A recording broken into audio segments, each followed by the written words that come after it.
Hello, delegates. Welcome to plenary session number 4. I am Femi Oke. I am your plenary moderator for the next 1 hour.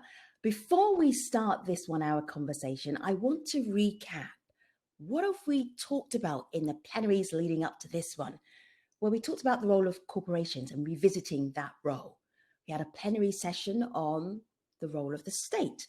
This is, of course, all connected to sustainable finance and investment.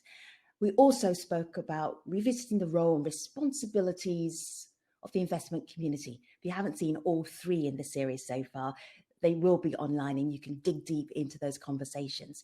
Today, looking at financing the Paris Agreement post-COVID-19. It is arguably the most important conversation that you will have this week and probably this year. So let me invite onto the stage our plenary speakers. Plenary speakers, you're very welcome. All you need to do to be on the stage is click on your microphone, click on your video, make yourself visible, and you will appear on the stage. So while our panelists are moving onto the stage, let me say hello to you, delegates. You've been extraordinary this week. I've been following you online, offline conversations, all of the discussions, the paper presentations. I'm going to ask you to do one more thing, and that's for this conversation, and that is to use the conversation Q&A box. You can see it at the bottom of your screen. Put your comments and your questions in there for the plenary speakers. I will weave them into our discussion so it can be our discussion, not us talking to you. All right, let me say hello to our plenary speakers. Welcome to the stage. Patricia, please introduce yourself. Hello, thank you for the invitation to join this exciting panel. I am Patricia Espinosa. I am the Executive Secretary of UN Climate Change based in Bonn. And this is the entity, the UN entity that drives the process, the intergovernmental process on climate change. Over to you. You're very welcome. Barbara, great to see you on stage. Tell everybody who you are. Do your own introduction. Go ahead. Absolutely. Thank you so much for having me today. It's a pleasure being here with my co-panelists. My name is Barbara Buchner. I'm the Global Managing Director of Climate Policy Initiative. We are an analytical and advisory organization, and we work with governments, with financial institutions, and businesses to really drive economic growth while addressing climate change, and doing that with a specific focus on finance and policy. So it's a real pleasure being here with you. It is great to have you. Hello there, Bill. Tell everybody who you are. Well, what a pleasure to be on this panel. I'm a writer. I wrote the first book about climate change for a general audience about 30 years ago, and I'm an activist. I co-founded 350.org, which was the first global grassroots climate campaign, and continue to do a lot of activism of that kind. Good to have you. Patricia, we hear you preparing yourself, rustling your papers. If you could rustle quietly, that would be fantastic. So I can say hello to Joan. Sorry. That's okay. Sorry. I like the fact that you are working already. Hello there, Joan. Tell everybody who you are. Hi, I'm an Indigenous activist from the Philippines. I'm Joan Carling, and it's good to be part of this discussion. It's good to have you. Panelists, on December the 12th, 2015. Where were you, Barbara? In Paris, and very emotional, very emotional. It was like an amazing moment, and I think certainly something that I'm going to remember forever. Joan, from your face, I feel that you were probably in Paris too, December the 12th, 2015. Yes. Where were you? What were you doing? Yes, I was also in Paris, and I'm not so happy. I wasn't so happy with the result. Okay, we'll come back to that. Okay, we were Paris, not happy. We were doing demonstrations outside. We were not really happy with the result. I'm coming back. That's enticing. Bill, where were you on that day? See it into your memory, no doubt. I was with Joan. Out on the street. The UN doesn't let me into its meetings very often, so we were out in the streets of Paris, and it was a remarkable scene because on the one hand, people understood that it was the pressure of people around the world who had brought us to this point. We understood it wasn't enough yet. Patricia, I'm imagining that you were inside the building, December the 12th, 2015. Where were you? What were you feeling? Well, I'm sorry to say that I was following the conference, but not in person. At that time, I was ambassador of my country to Germany, so I was in Berlin, although I had friends from the Mexican delegation there, and I was following closely what was going on. Ever since I had the privilege of presiding over COP16 in 2010, I had been every year following the conference. So let's get back to the rebel rousers outside of COP21. Joan, why were you not happy with the decision? We're not happy with the decision because it's not enough to turn the tide and decisively address the problem that we have. It's not addressing the root causes of climate change. It's not resulting to systemic change that we need to happen. So the target is low, and also the system is not really addressed in a way that the equity will also be addressed. The massive human rights violations that is happening in the name of climate change solutions was not addressed with clear measures. We were there demanding that human rights be an integral part, and equity measures, accountability of both states and companies, polluters should be very clear. But they were not in the agreement, and the target was not enough. Because today we're talking about how far are we to achieving the Paris Agreement and financing it, and you didn't even like it in the first place. Bill, go ahead.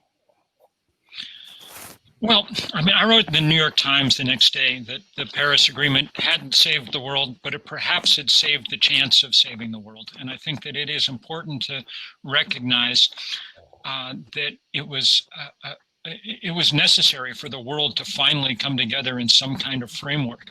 But 5 years later, it's clear that it didn't yet communicate a sense of urgency to enough of the planet's elite players. And you can tell that from the realm that we're looking at today, finance.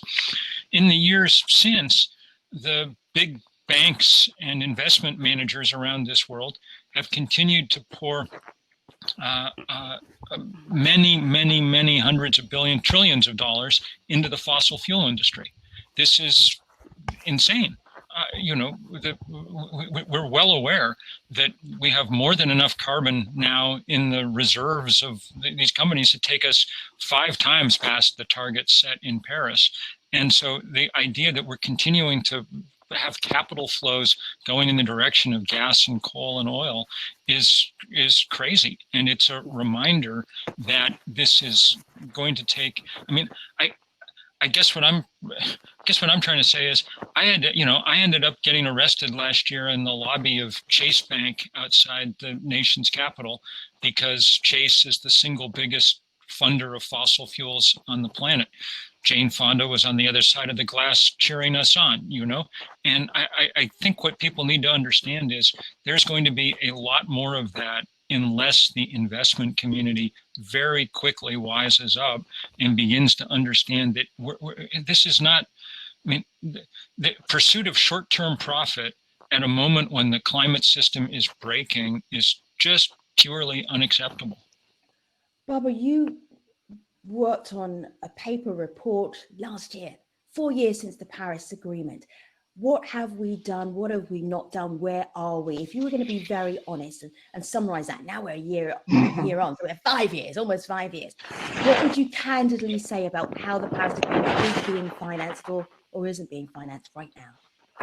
And to be frank, we are actually tracking climate finance since 2011. So we've been doing that for, before the Paris Agreement. And what we do is actually we look at overall global flows compared to where we need to go. A little bit more, I think, what Joan and Bill want to have, really understanding how we do compare to our 1.5 degrees target or compared to a really sustainable future. And what we have seen since we started tracking is there have been really steady increases in climate finance, in investments that go towards climate-related activities. We have seen, particularly after the Paris Agreement, that there has been a surge in policy and commercial commitments that implied that for the first time we crossed the $500 billion mark in 2017 and 2018. So what we have seen is that global flows into climate finance actually rose to almost $580 billion on average over 2017, 2018. That was a 25% increase from the previous two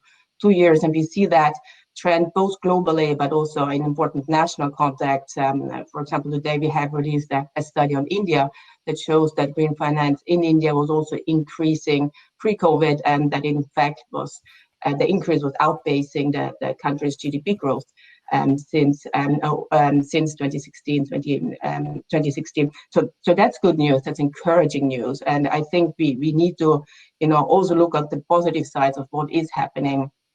But I do want to join actually Bill in saying, we know we are still falling far short of what is needed if we want to go towards a successful low carbon transition. And we don't have the full needs numbers yet. But just looking at one sector, the energy sector, we have IPCC figures that show us a gap of a need of about 1.6 to 3.8 trillion US dollars annual need just in the supply side energy system. So we know we're falling far short. Our India studies show that at the moment we are about 10% of India's needs to get to its own climate goals. So I think what I want to say here is I do fully agree with Bill. We have been counting a lot. A colleague of mine used to say, you can't only count the salad when you do a diet. You also have to count the ice cream that you're still eating. And, we have been counting lots of salad. There is a lot going on the good side. So again, lots of renewable energy, lots of climate action, but the world still seems to be addicted to ice cream. We are heavily investing in fossil fuels.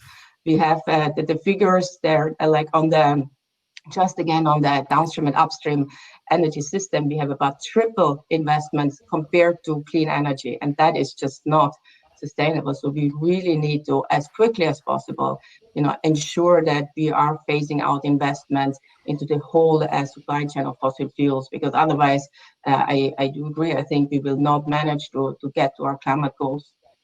So let me maybe just stop here. Financing is the key to climate action. That's an amazing sentence. Patricia, that sentence is yours, right? That's correct. Yes, I really truly believe that this is true. I think that it is still in many ways the missing piece that we are not seeing come to reality in the way that commitments were made or have been made within the process. One of those commitments, which is in my view a commitment that would allow us to build trust and to spur more action, is a $100 billion commitment that was actually adopted since 2009. And 10 years later, we are still not clear. I'm glad Barbara is making the counting, and I can see this is there is a lot of things going on. Again, I do share her view that we should not give the impression that nothing has happened. It is important to recognize the action that has happened, but it is also important to be very clear and very blunt in saying this is not enough. This is not where we should be at this point in time. It is true that we are still seeing too much financing going into fossil fuel. I would say that in terms of energy, the most important component should be to focus on financing of the energy transition, because it is also true that we will not see a shift from fossil fuel into renewable energy from one day to the next. So we need to see how we can do that transition in all the countries around the world, taking fully into account the realities, the conditions, but also providing them, especially developing countries, also providing them with the means to do this transition. I have been participating in dialogues when, you know, a head of state of really actually one of the most vulnerable countries was being asked, why are you still accepting and approving this coal-fired power plant? And this head of state responded, well, because I have no alternative. I need to provide my people with the access to power. So I need to have the alternative. So this is, in my view, what we really need to focus on. How can we make that transition happen? And that will, in my view, also allow the market to shift from those fossil fuels into renewables. It is already happening. This we are seeing already. Renewable energy is growing at a faster pace than a fossil fuel industry in many countries in the world. So it is possible, and we can make it happen. And financing is for sure one of the central issues that needs to be addressed. So Patricia, I could have heard you say that 6 months ago, and I would hear the positivity and the determination in that statement 6 months ago. Now we're all sitting here. We would all be together in New York, right? if we hadn't had the pandemic, and then people would have challenged you on that. It's like, hey, determination, that's not enough.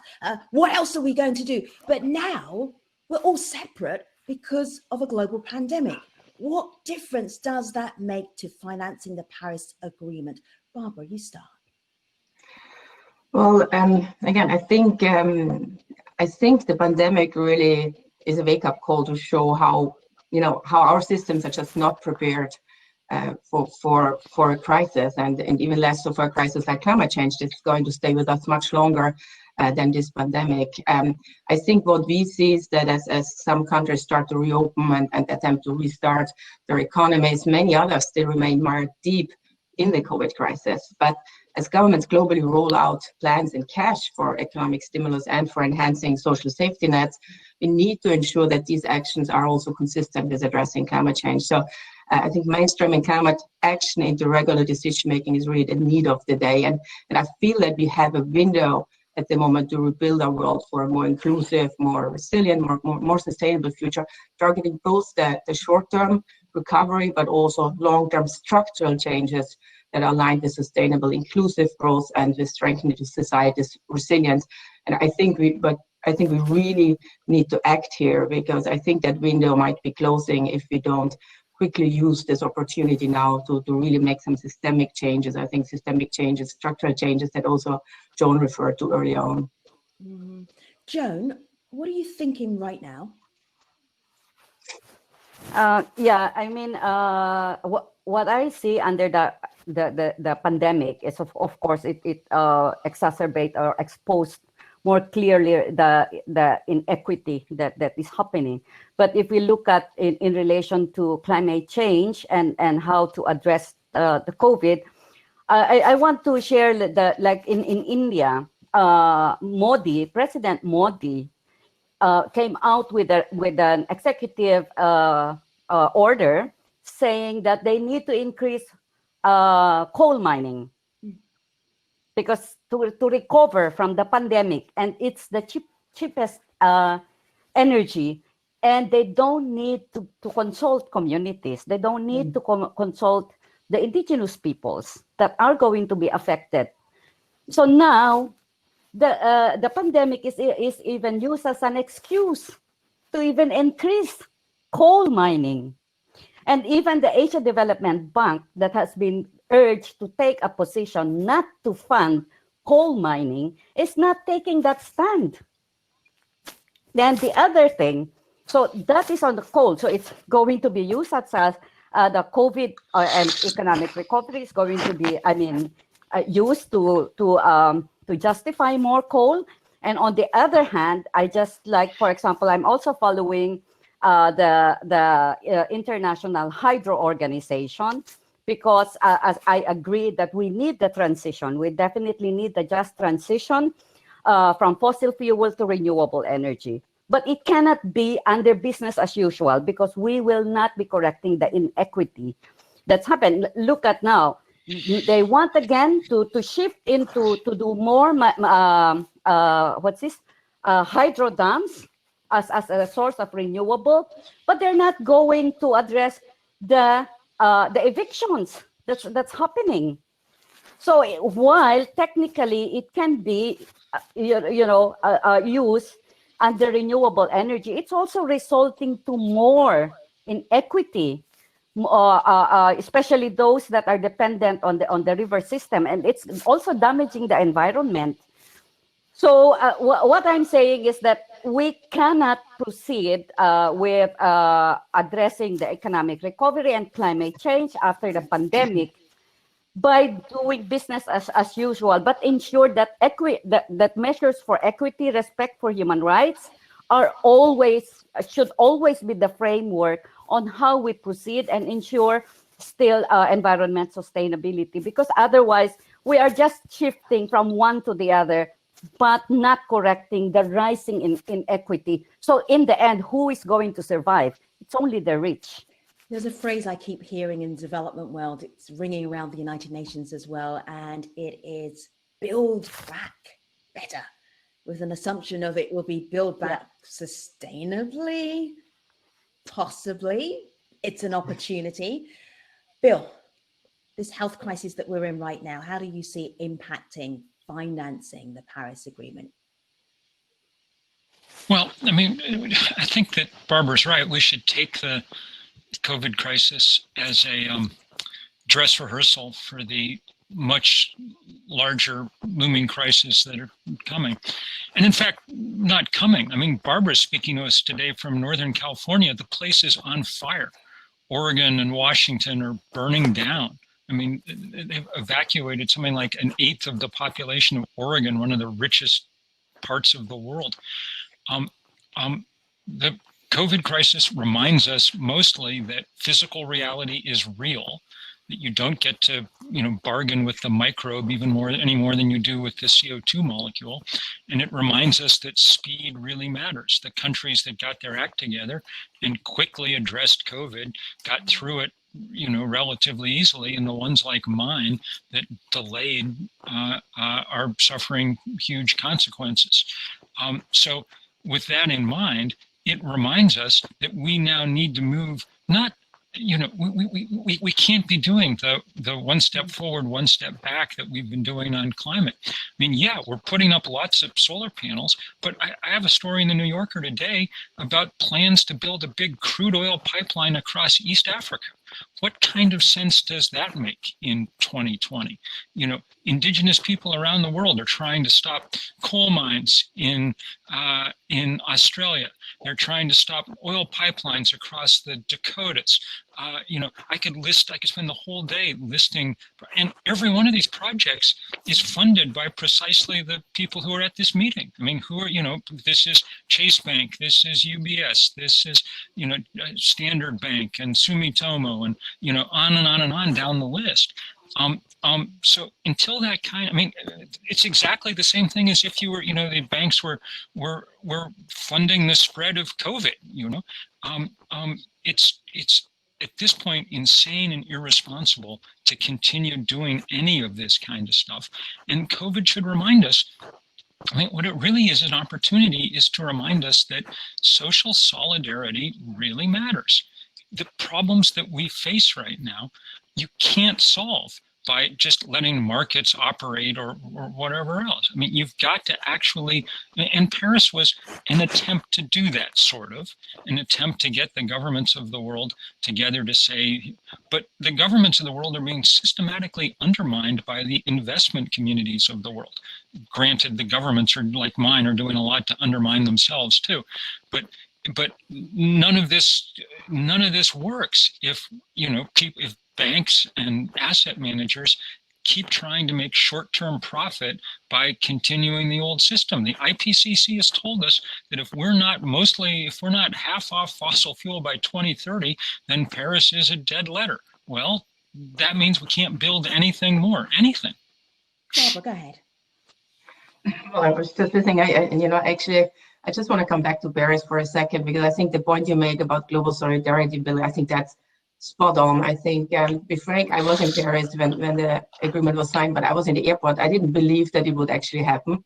I actually thought it was the end of the, the end of the multilateral negotiations on climate change.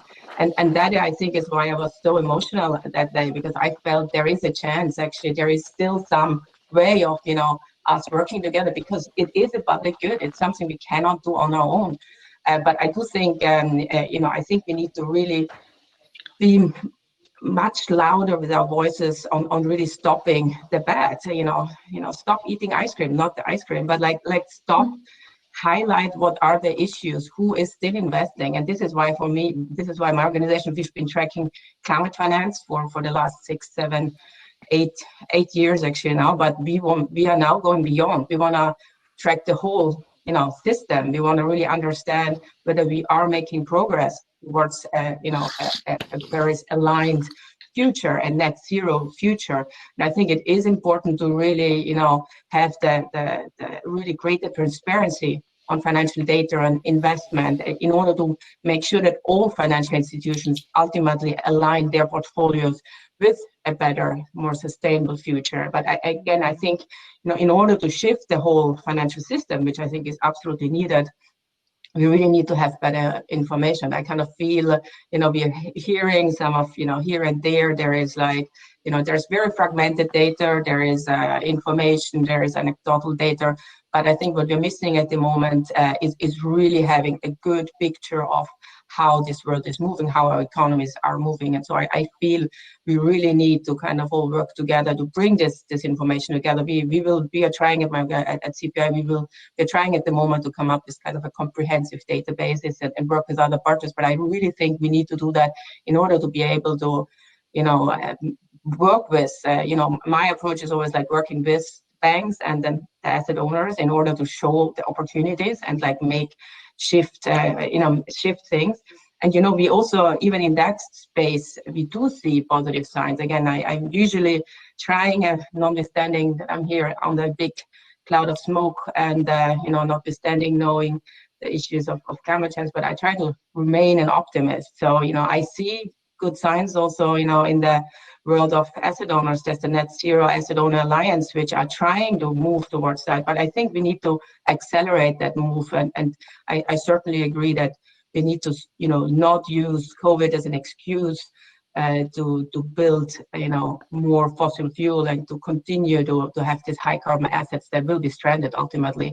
And maybe just a final point, if we look at the recovery packages, and we've been like, following basically what's coming out across the world. Unfortunately, only part of it is green. It's really this, again, it's an opportunity, but I don't see yet kind of a really kind of big political uptake of this opportunity and really trying to in a way kind of make sure that we use the investments that will roll in to kind of help with the recovery phase to be, really green. So I think we really need to work on that. And I think we do need global solidarity, but also we need political leadership.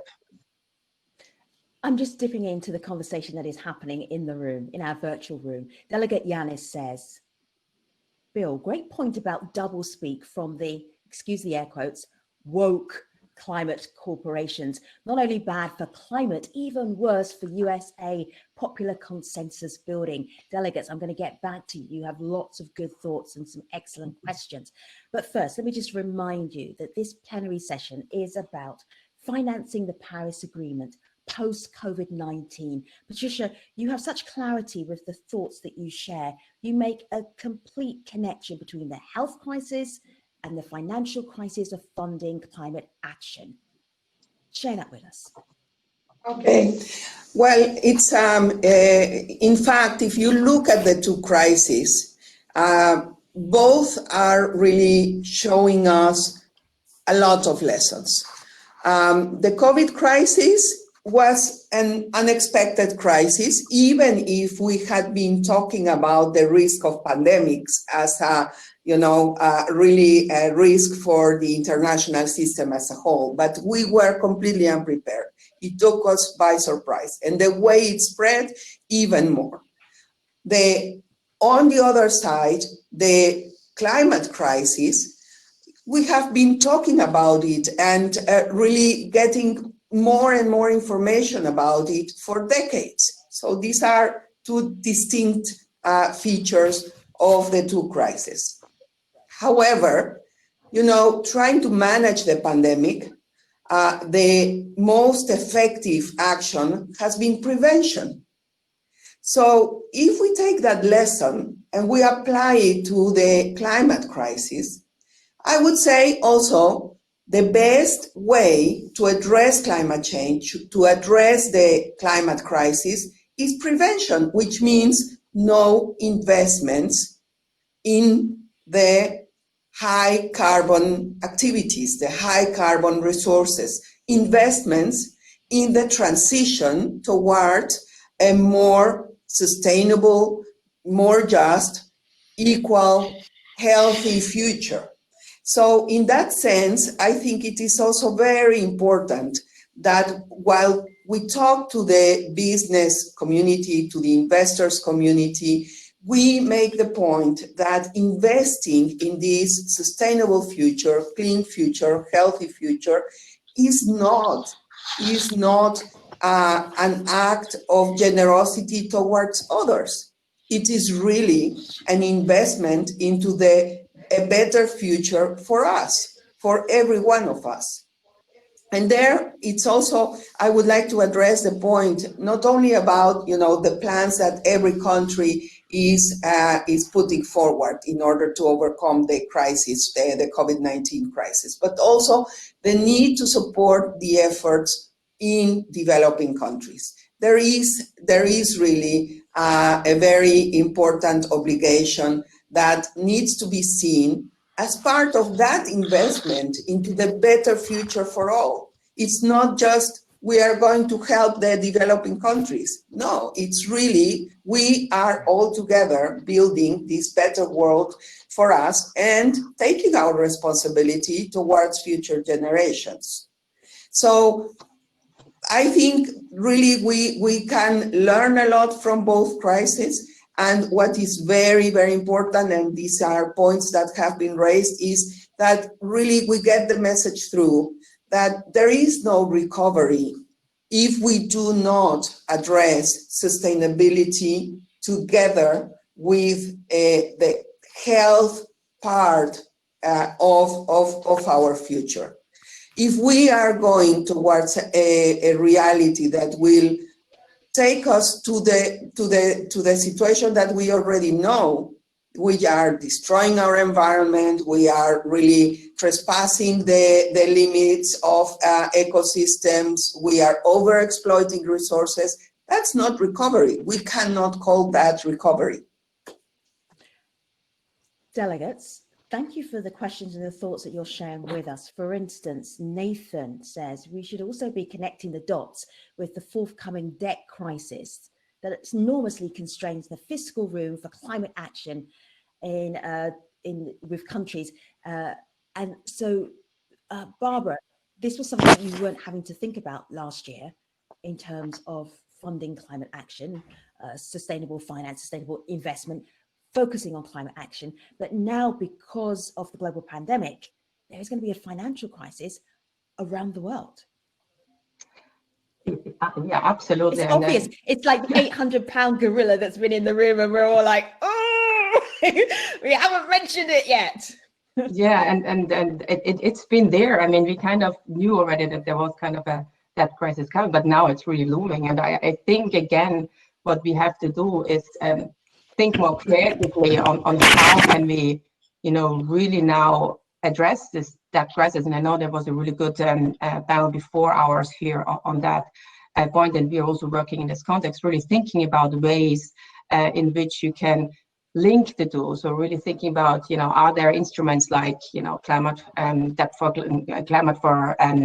debt for climate swaps or other ways of really kind of making sure that we can address this debt crisis now by really linking it to the needs that we have in order to move towards our climate goals. And so I think, and this is a huge crisis, I think we need certainly, to use also kind of, again, what I feel is the backbone to foster some good policies to really lead the way and address this crisis, because I think good policies really are the key to resourcing a sustainable and resilient recovery.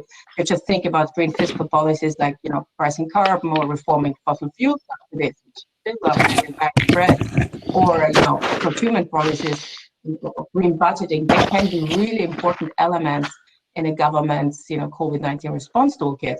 Why? Because these approaches can help support countries in removing inefficiencies in public expenditures and in raising additional revenue, which then can be directed towards immediate relief measures or also supporting medium and long-term sustainable recovery planning that are aligned with climate objectives. So again, I think that certainly are things that we have not thought about. We certainly are looking at very different types of financial measures and solutions this year than we have been looking, or in addition to the ones that we have been looking for the last few years.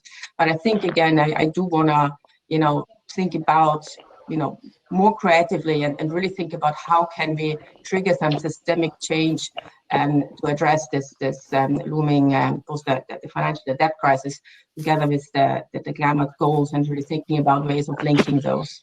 And there is a lot of good thinking out there, but again, I think we just need to make sure that the good ideas are then really taken up and are acted upon by governments or by international financial institutions. I'll come back to you because one of the questions was about innovation, so I'll ask you about that, but a little bit later. Joan, it becomes very clear that we're not overtly speaking about people-centric solutions, and your face is looking grumpier and grumpier and grumpier. Right. Oh, please. What about the people? All right. So get us back on the track the way that you think about how we get to climate action, but a people-centric approach.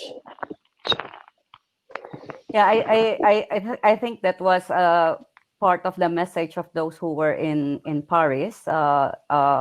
How do we make climate change solutions more people-centered?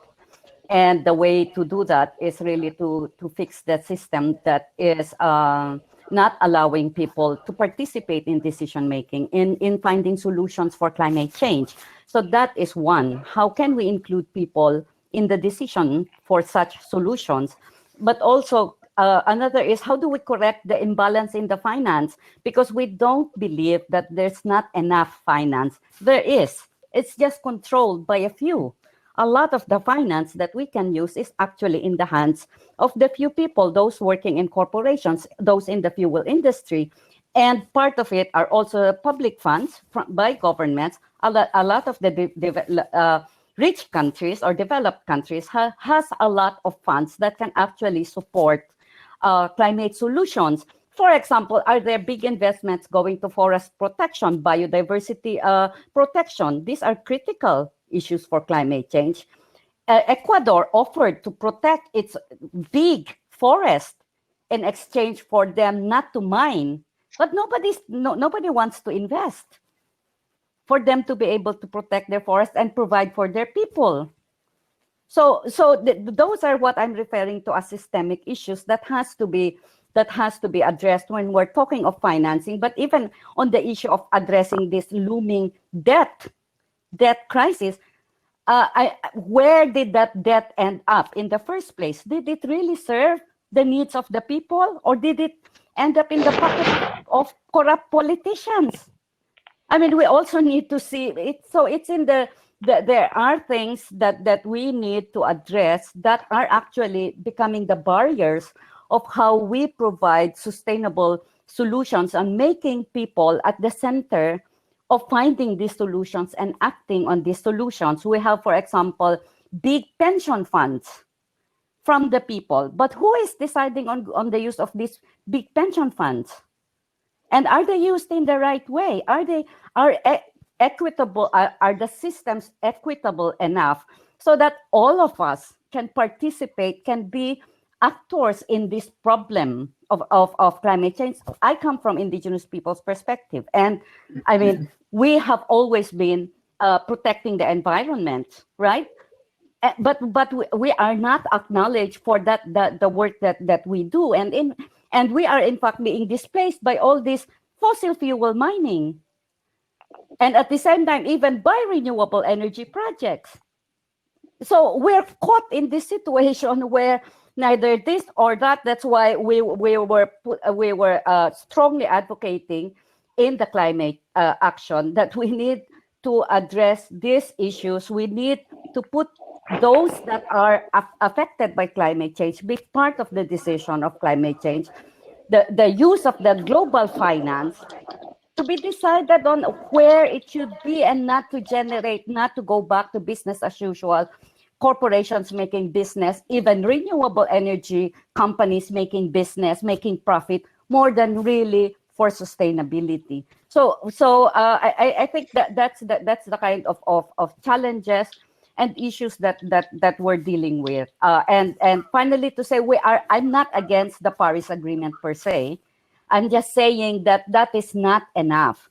And I do agree also that we need global solidarity and political leadership. That's what we need. And when we're saying also of global solidarity, and I think this is what we need, all the citizens of the world will have to claim accountability of corporations, of states, to make the right decisions.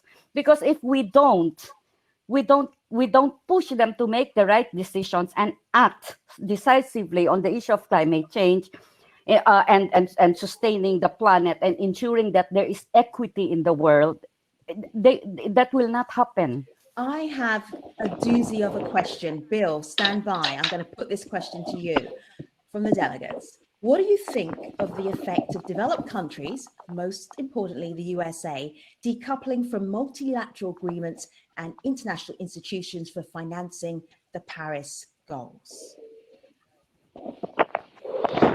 Well, I think it's completely clear that the Trump administration has been an utter disaster, not only in the US, but around the world. I mean, the fact that the country that poured more carbon into the atmosphere than any other is the only country on Earth that's not at the moment taking part in the only global effort to do anything about it is shameful for Americans and incredibly dangerous for the progress on this.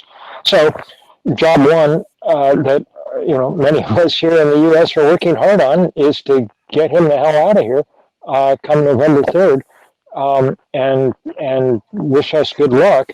But it's also worth remembering, I think, at this point, that no national capital is able at this point to make this work by itself, or even really in tandem, if they're being continually undermined by that other capital, not Washington, but Wall Street. And so we also need to keep unrelenting pressure on the big banks and asset managers around the world to do the right thing. And we're beginning to see some progress there. The commitments that came out of BlackRock last January after serious campaigning by activists are really important. We don't know yet whether BlackRock's going to live up to them, but BlackRock is the biggest box of money on planet Earth, so it's important that at least they're being pressured in the right direction. And there's going to be a lot more of that. So just in the same way, just understand that everybody needs to understand that the limits to people's patience have been reached. In the same way that people are no longer going to accept police killing them in the streets. People are not going to accept business as usual for the next decade as wildfires and floods and things continue to sweep over us. So don't expect me to be the last person who gets arrested in the lobby of a bank. There are going to be lots and lots and lots of that going forward until the sort of Davos world begins to take seriously. I'm just thinking, I want to put that thought to you about developed countries. not living up to their promises for what they would do for finance for the Paris Agreement. If you were completely candid, if you weren't filtering yourself, what would you say? Well, this is a message I very frequently deliver, which is we really need you to stick to deliver on your commitments. I'm very blunt, very open about that. I believe this is my role as the person that is heading the secretariat, that is the guardian of the climate change regime. Our role is to protect the integrity of that climate change regime, and therefore also to remind governments and also other entities, because it is true, we need everybody on board. We need governments, national governments, but we also need local governments, businesses, investors. We need everybody on board. Otherwise, this is an agenda that cannot be fulfilled just by one single group or one national government, even recognizing how powerful governments are. We need everybody's participation. So this is a message I really have no problem to deliver, to say, really, you really need to live up to those commitments. I do want, if you allow me, I do want to just comment on one point that was made by Joan, and to say, Joan, in our process, actually we are very proud that we have been able to recognize modestly, of course, I accept, but recognize the participation of Indigenous peoples, not only in the process, but their contribution and their wisdom, the need for all of us to learn from the experiences and wisdom from Indigenous peoples. We have a space now, which is the local communities and Indigenous peoples platform. I recognize this is not enough, but it's a start. So I think, we should strengthen that. I hope we can count also on your participation and commitment, because it is very valuable. It's the first time that we have, in a process like this, such a forum that allows a direct exchange between all involved, with Indigenous peoples and local communities. Plenary speakers, I would love to get your take on this. This is from Delegate Sims. What have you seen in terms of innovation or best practice in financing structures and incentives for promoting investment in renewables in an environment of scarce financial resources? Innovation, Barbara, what do you say? Love that one. That's certainly one. I think that's what we need. And, I just want to come back also to, the bigger picture. I said before, okay, we have increases in global climate finance flows. Again, I think the Paris Agreement, the 100 billion, extremely important for building trust. But if we want to address the climate crisis, we need to go farther. We need the trillions. We don't need the billions. And we know that the government's public resources are scarce. We will not be able to fill the investment gap just with public resources. It's more important than ever, and it's even in the Paris Agreement, to unlock all sources of capital, and most importantly, obviously, private ones, where as Bill said before, the money is out there. It's not that there is not a lack of capital. So we really need to be innovative in coming up with the right business models and the financial instruments that can unlock private investment at scale. And I do have to say, I have to a little contradict Joan from before. I do think actually it's good if there is a profit to be made in investing in climate related activity. I think that's a good thing. I think we need to make sure that climate investments become mainstream and not remain on the margins. So what we have been doing is one of the efforts in order to come up with these solutions that you asked about, Femi, is we are running basically an incubator that's called the Global Innovation Lab for Climate Finance.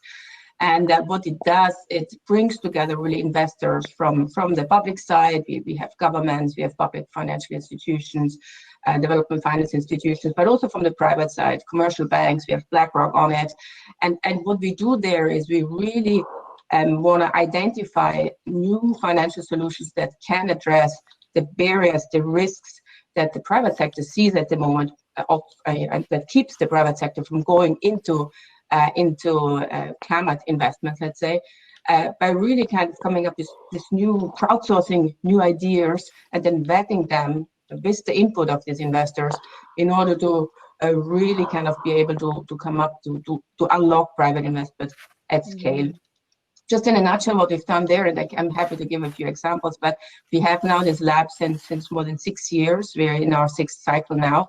We have developed more than 40 specific financial instruments that are targeting both mitigation and adaptation, and they have collectively mobilized more than $2 billion for concrete projects in mitigation and adaptation in emerging economies. So it is a start. Obviously, we need much more, but what we do there is really try to test, to demonstrate new, more or like unknown, or like at least business models that maybe private investors aren't comfortable with because they don't know them yet. But we want to demonstrate, and we want to, come up with these test cases and these pilots that then ultimately, hopefully, will be replicated and will get us to the scale needed. And there is a number of really good, and I'm happy to share the website later and more information there. But there is a number of really good financial solutions that work not only for renewable energy, which is kind of the easier one. We've been working, also for sustainable land use, for actually marine, with like nature-based solutions. We've been working for specific solutions for cities, and I think there is really a lot we can do. And I think we just need to make sure that, again, we share this information and we attract the investors to go into that part. Maybe just let me just mention one example, and then I'll stop. I promise. Yeah. Can you make it a 1 minute example or 30 seconds? Because we're 30 seconds. Like there's one. Close of our discussion. Sure. Okay. So, sorry. Like one, it's called the cooling as a service. So that's a pay per service model for clean cooling systems, which eliminates basically the upfront investment in clean cooling technology for customers. And I think that deploying more reliable and efficient cooling and ventilation systems is another issue that's already growing in urgency before Fantastic. COVID. Bill, you've been very patient. The nice thing is that we are on a platform, Barbara, and people have been asking you for links and can you help them out with all different things. So when I release you from the stage, stay in our virtual conference room and chat all of those links and those ideas because they're brilliant. But I also want to hear innovative, fresh ideas from our other plenary members. Bill, innovation, fresh ideas, what excites you? Well, look, I mean, the good news is that the price of solar power and wind power have dropped 90% in the last decade. So if we wanted to solve this problem, we could. We actually have the stuff we need sitting on the shelf in order to rapidly decarbonize the planet. And the questions here are about power, not electrical power, political and financial power. And until that shifts, we won't see progress at the pace that we need. So one way to think about it is, coming out of the pandemic, it's true that there are government deficits and things, but the biggest effect of the pandemic is a lot of unemployed people. There are an enormous number of hands, and we have an enormous job that needs doing. So this is the moment at which to coalesce around that. And that's why it's very good that people in my country, say young people, have pushed so hard for this Green New Deal. It offers a reasonable framework for moving fast to get comprehensive change done in a way that it won't save the planet. At this point, we're obviously past the point of stopping global warming, but maybe we can stop it short of the point where it overwhelms our civilizations. That's I don't know whether we can. And if you look at the area above San Francisco today, it'd be sensible to think that we've already lost this battle. But I don't think we're there yet. And I think that we have some tiny bit of room remaining if we all do the right thing, and if the richest among us stop doing the wrong things. And that's just the basic bottom line of where we are. The best practice part of that question, that challenge about innovation, new ideas, best practice. Briefly, what would you share with us? Well, you know, it's if we talk about best practices, there are many different levels that we would need to address. If we go to the big level, you know, the policy making level, the level that will make countries really incorporate in an integral manner climate change into their policies, I would say that we would need to go towards schemes where governments really have an obligation to align their policies and practices to the objectives of the Paris Agreement. This means that in macroeconomic policies, in really defining programs of government, this should be one of the filters that would be there.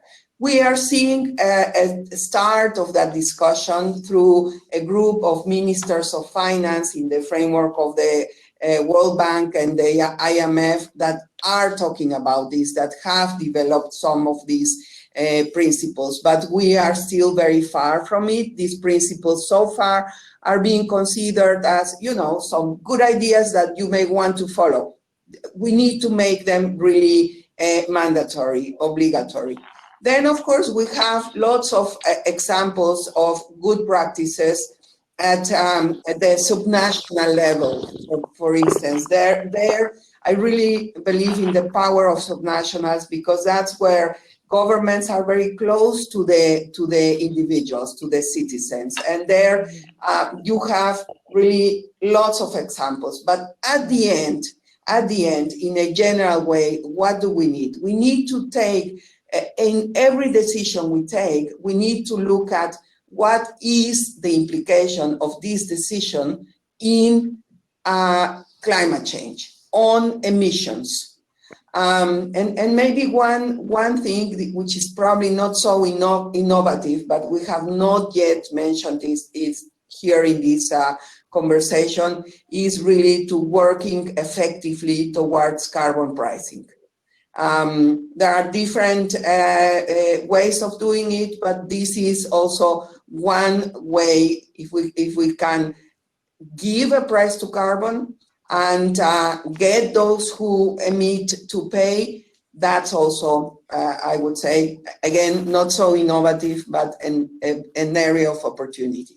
All right, so plenary members, I'm going to get you to respond to me instantly, and then you will turn your mic off and turn your video off, which will take you magically off the stage.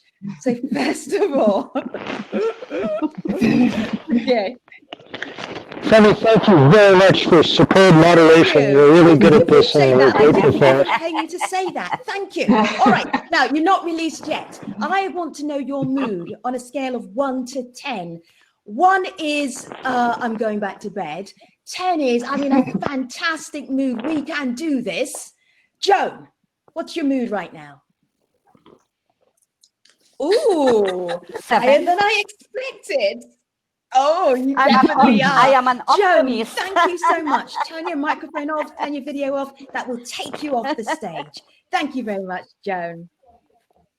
Yeah, thanks, Patricia, for raising the... Joan, you can take yourself off the stage. It's been a pleasure having you. Video off, microphone off, and you will disappear.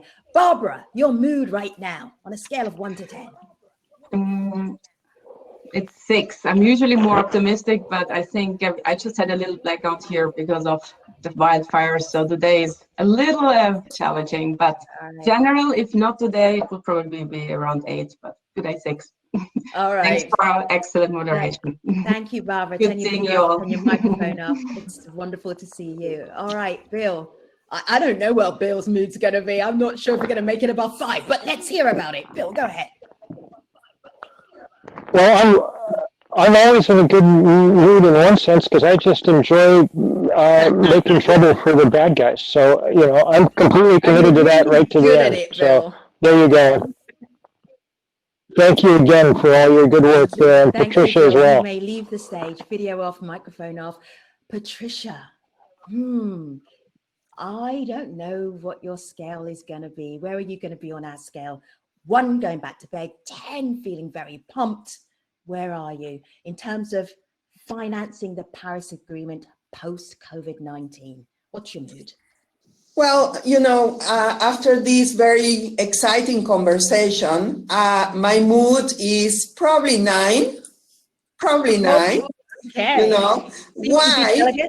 Yeah. Let me tell you why. Because if you, when you talk to people like this panel, where you see their commitment, their passion, their dedication, and you look at history and see the big challenges that humanity has been able to overcome, then I need to say, I have to think I am an optimist. I want to be positive. I want to give a positive message to future generations. And I say, yes, we have hope, we have power, we have intelligence, we have the will. So why not?